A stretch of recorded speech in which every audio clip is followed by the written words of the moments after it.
Kepolisian Sidrap, Sulawesi Selatan menggagalkan penyelundupan sabu seberat 4,6 kg. Sabu tersebut dikirim dari Malaysia dan disembunyikan di dalam perut ikan. Selain menyita sabu, polisi juga menangkap 5 terduga bandar sabu.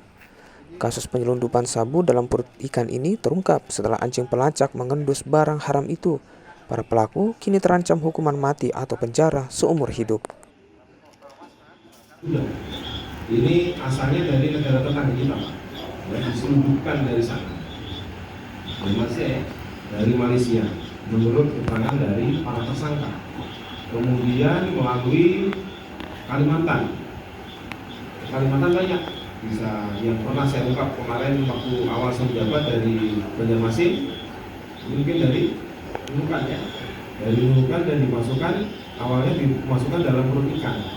Jadi disamarkan ya, dalam pengiriman melalui proses pengiriman masuk perut ikan. Jadi anjing pun atau yang kita ada juga satwa kita anjing nggak bisa mencium lagi karena apa?